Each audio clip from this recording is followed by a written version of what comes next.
Hey everyone, welcome to the channel and I hope you're doing well. Here we talk about crime, mystery and other similar topics, so if you're interested, be sure to stick around. Anyway, let's get into today's case. What was supposed to be the trip of a lifetime turned into a nightmare when Amy Lynn Bradley went missing during a cruise through the Caribbean, aboard the Royal Caribbean International cruise ship Rhapsody of the Seas. It has been 24 years since she went missing en route to Curacao, and despite numerous sightings, it seems we are no closer to finding out what happened to her. This is her story. Amy was born on May 12, 1974, in Petersburg, Virginia, to parents Eva and Ron Bradley. At the time of her disappearance, she lived in Chesterfield County, Virginia. She had attended the local Longwood University on a basketball scholarship, and later graduated with a degree in physical education. Amy was also known to be a strong swimmer who had worked as a lifeguard in her teenage years. She had plans to start a new job after graduating at a computer consulting firm. Amy's graduation was actually the reason why she decided to join her family on the Rhapsody of the Seas journey to Curacao. Amy and her family boarded the ship on March 21st, 1998, and would spend the first few days enjoying everything the cruise had to offer, from delicious feasts and luxury shops, to various shows and other forms of entertainment. On the night of Amy's disappearance, she and her brother Brad had stayed up late enjoying a Mardi Gras party on the ship. They had some drinks with the ship's band, Blue Orchid. Alistair Douglas, whose stage name was Yellow, had been drinking with Amy that night and claims to have left the party at 1 a.m. Chris Fenwick, a videographer on board at the time, actually captured Amy and Yellow dancing together, which confirmed that Yellow had indeed spent time with Amy that night. Brad returned to the family cabin at roughly 3:35 a.m. We know this from looking at the ship's door system records. These records also recorded Amy entering the room 5 minutes later. Brad recalls that the two had stayed up a bit longer, talking on the balcony before he headed to bed. Amy stayed awake for a short time after, but she too soon fell asleep.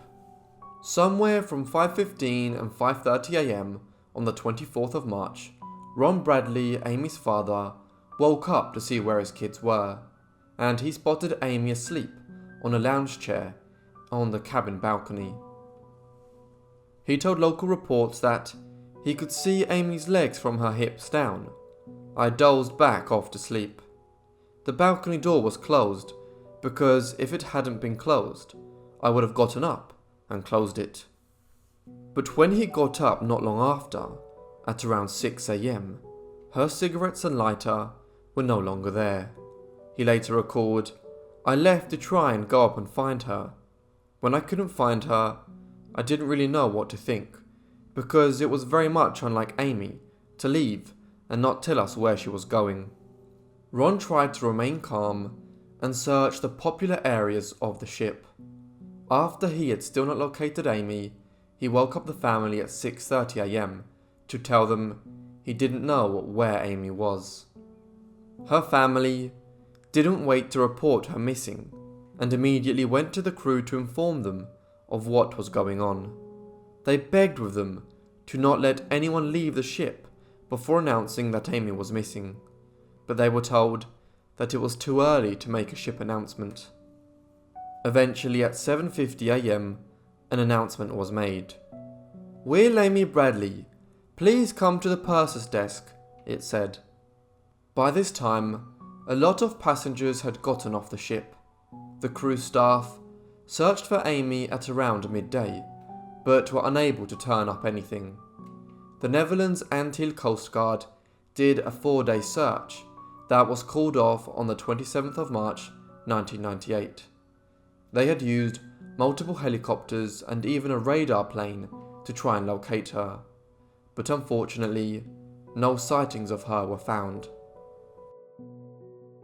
The initial theory from authorities was that Amy had fallen overboard or committed suicide, but others didn't quite believe this theory.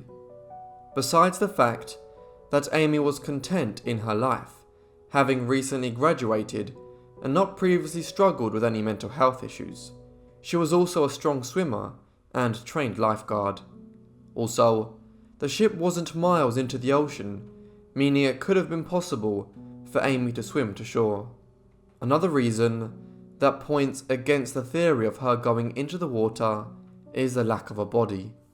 On the same morning that Amy had disappeared, 2 passengers approached Ron and told him that they had seen a woman who matched Amy's description, taking an elevator to the ship's main deck.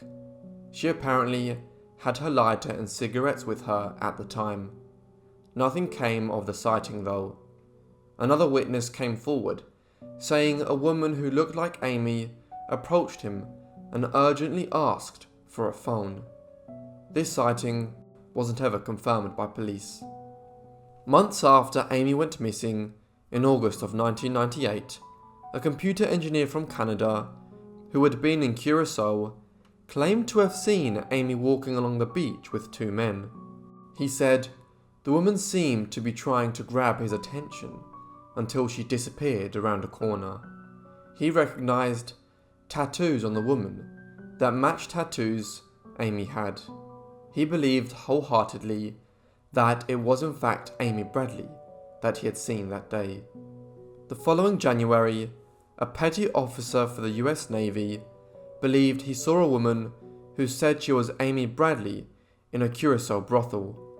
She then apparently begged him for help, telling the officer that she was being held against her will and couldn't leave.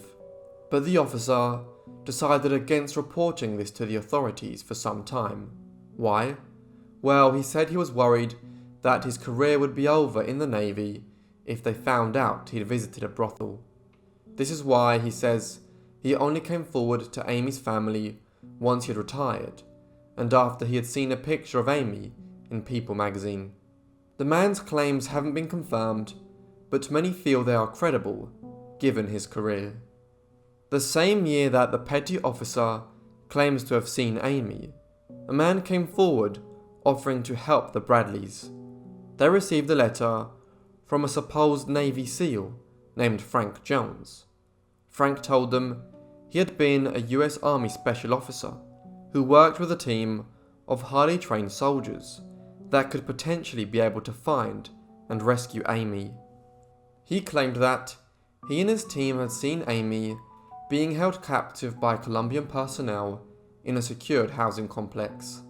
An accurate description of Amy's tattoos were given, and they even mentioned a lullaby being sung by Amy's mother that she had always sung to Amy as a child. The following months would see Frank tell the family of sightings of their daughter and provide reports on the investigation. He then let the family know the team was getting ready for a rescue attempt, but there was a catch. They needed money. Over $200,000 was sent for the search of Amy, but the call after the supposed rescue mission never came. The whole story had been a lie from the start to get money from the family. The man was charged in 2002 for defrauding the Baileys of just over $24,000 and the National Missing Children's Organization of over $186,000. He was sentenced to 5 years in prison as a result. 2005 saw another potential sighting from a woman called Judy Mora.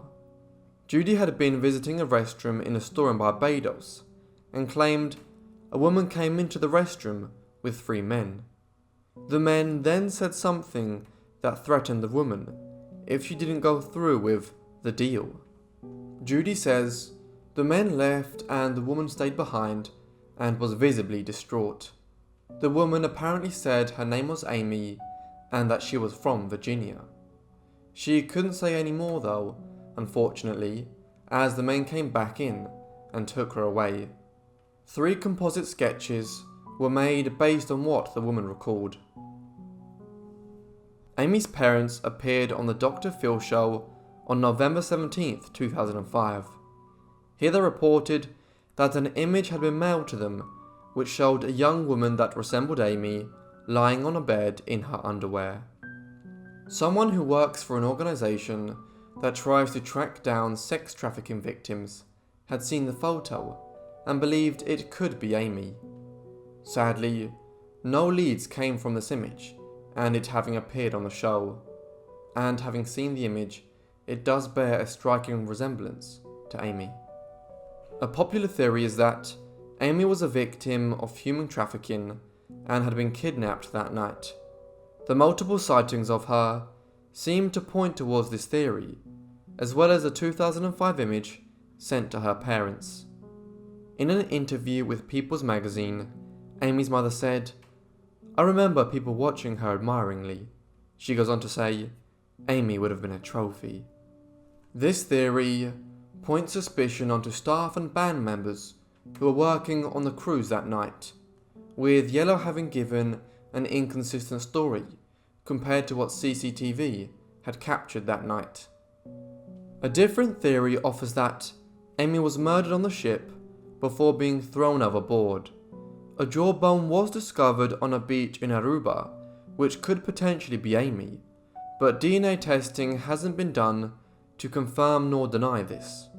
Maybe authorities have ruled this possibility out in a different way. The final possibility is that, like police initially suspected, Amy had committed suicide or accidentally fallen overboard. Eva Bradley, Amy's mum, believes that someone took Amy that night. "My gut feeling to this day was that somebody saw her, somebody wanted her, and somebody took her," she said. Currently, a $25,000 reward is offered by the FBI for any information that leads to the recovery of Amy or to a conviction of the people responsible for her disappearance. Amy's family have offered $250,000 for information that leads to her safe return and a $50,000 reward for Amy's current location.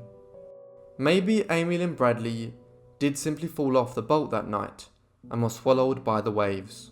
Or maybe something more sinister happened and the people responsible for her disappearance are still out there to this day.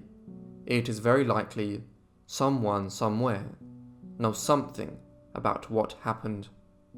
Hopefully, the truth will come out and Amy's family will have some form of closure. Until that day, they will hold on to hope that Amy is alive somewhere and may one day return home. Thank you everyone for watching this video on Amy Lynn Bradley. It's very tragic. Let me know what you thought happened to her down below in the comments, and hopefully one day we do find out what happened to her. If you have any suggestions, also be sure to leave them in the comments, and I hope you guys are subscribed and have notifications turned on. Anyway, that's all from me, so I'll see all of you in the next video.